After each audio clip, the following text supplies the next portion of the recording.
Sebetulnya dakwah Wali Songo itu awalnya berpijak kepada Al-Quran dan Sunnah. Kalau antum tidak percaya, nanti baca tuntas isi Keropak Firara dan juga isi kitab Handbook Van Bonang. Kemudian pertahanan itu lemah setelah Demak Bintoro jatuh.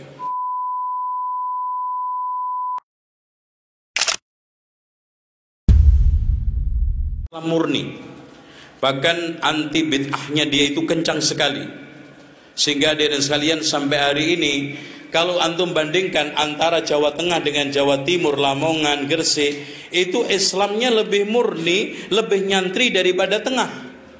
Karena memang dai-dai di sini itu selalu Islam putih, Islam ahli sunnah wal jamaah. Kemudian menantunya Sunan Giri, apalagi Sunan Giri, masya Allah.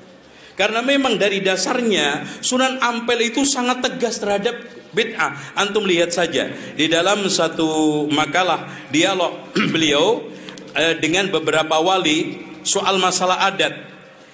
Beliau mengatakan, apakah tidak mengkhawatirkan, halaman 77, apakah tidak mengkhawatirkan di kemudian hari adat istiadat dianggap sebagai ajaran yang berasal dari agama Islam, sementara tidak ada dalam ajaran Islam, dan bila hal ini dibiarkan, apakah tidak menjadi bid'ah?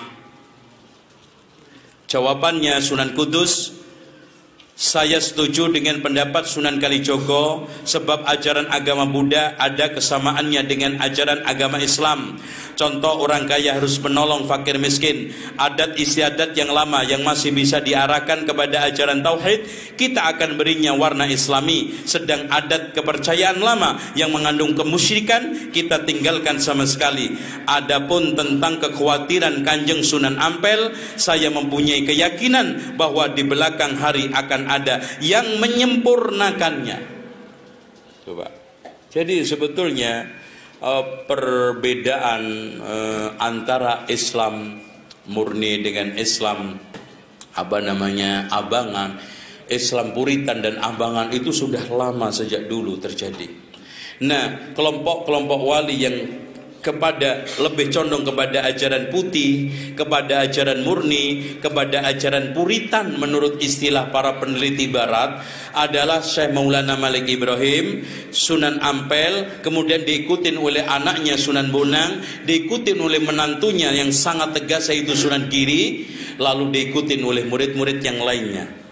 Namun hadirin sekalian, setelah era Sunan Kalijogo, beliau lebih menekankan dakwah kompromistis yang akhirnya lahirlah Islam sinkritis. Maka pada saat itulah terjadi pembelokan misi wali. Islam murni sudah mulai banyak ditinggalkan, lebih mendekatin adat dan kompromi. Bahkan wayang dijadikan sebagai sarana untuk dakwah. Makanya hadirin sekalian, kalau antum membaca kitab Prapanca dan Mahabharata, tidak ada kisah Punokawan, Petruk, Gareng, terus apa lagi? Petruk, Gareng, Semar itu nggak ada. Petruk, Gareng, Semar, Bagong. Kalau Bagong itu bikinan siapa? Mangkunegara ya. Istilah Bagong itu. Bagong itu dari bahasa Arab Bagyun. Itu kan. Jadi orang itu kalau melampaui batas bentuknya kayak bagong, ngedembul, mangap. Itu. Makanya untuk supaya hilang harus dirubah, maka muncul sosok Ghoyir Gareng. Gareng itu orang Jawa mau ngomong Ghoyir itu susah, jadi Gareng. Supaya Gareng itu terwujud harus ada tindakan Petruk Fatruk tinggalkan. Gitu ya. Nah, supaya meninggalkan kemungkaran dan yang lainnya itu supaya benar-benar istiqomah dibutuhkan samir. Apa artinya bahasa Arab samir? Semar, cincingkan lengan baju, paku dengan kuat. Makanya bahasa Arabnya paku itu samir. Semar, bahasa Arab. Itu, ya. Namun sekarang sudah banyak penyimpangan dan pada akhirnya Pak, sebetulnya dakwah Wali Songo dan sejarah Wali Songo itu menyimpang pada pada tahun 1948-an. Ketika itu sedang menggeliatnya komunis. Bahkan muncul kitab-kitab aneh untuk mencela Islam, menghujat Islam. Seperti serat Siti Jenar muncul, serat Darmo Gandul muncul, serat Gadolucu muncul. Bahkan karya-karya aneh yang sekarang ini melecehkan dakwah Wali Songo itu banyak. Dengan demikian hadirin sekalian, sebetulnya dakwah Wali Songo itu awalnya berpijak kepada Al-Quran dan Sunnah.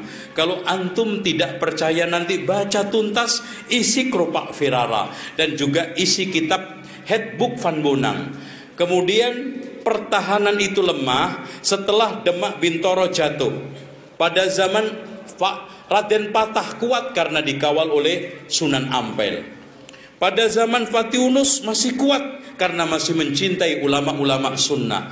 Pada zaman Trenggono lebih-lebih lagi karena sudah terjadi kongsi hubungan kuat antara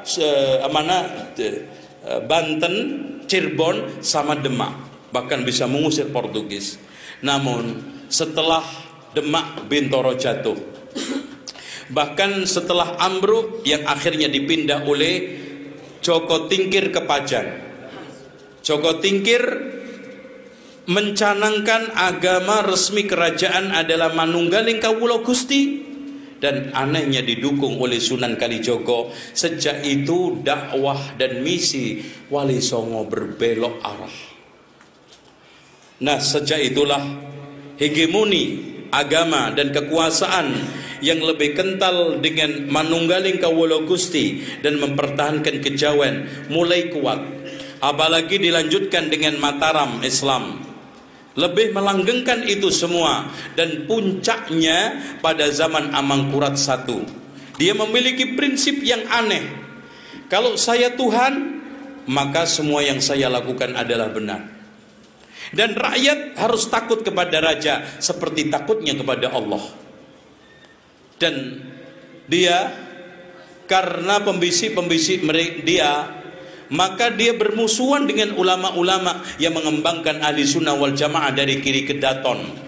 Akhirnya dengan beberapa orang-orang Syiah yang rutin rajin memberikan masukan-masukan, bisikan-bisikan negatif, maka puncaknya Pak, inilah yang sekarang saya katakan sejarah hitam Syiah Indonesia. Pada zaman Amangkurat I kurang lebih 5.000 sampai 6.000 ulama Giri Gedaton bersama anak istrinya dibantai oleh Amangkurat I. Dan sejak itu Giri Gedaton dan Islam berwarna puritan putih sudah tamat, tidak ada lagi.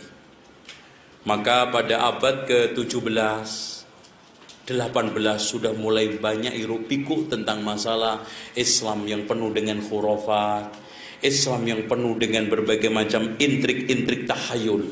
Makanya pada abad awal 19 dan kemudian awal 20, reformer ini sudah mulai muncul. Pertama kali muncul di Sumatera, yaitu Imam Bonjol bersama beberapa temannya, diantaranya adalah Aceh Somane, Biubang, dan juga Tuan Kunan Renceh. Kemudian di Jawa, walaupun hadirin sekalian maaf, Diponegoro tidak sebagus Islamnya Imam Bonjol, tapi perjuangan menggemakan jihad untuk melawan Belanda perlu kita acungi jempol, karena Belanda mengalami kedodoran. Perang yang memakan waktu kurang lebih 5 tahun, dari tahun 1821 sampai 1826, akhirnya hampir melemahkan Belanda.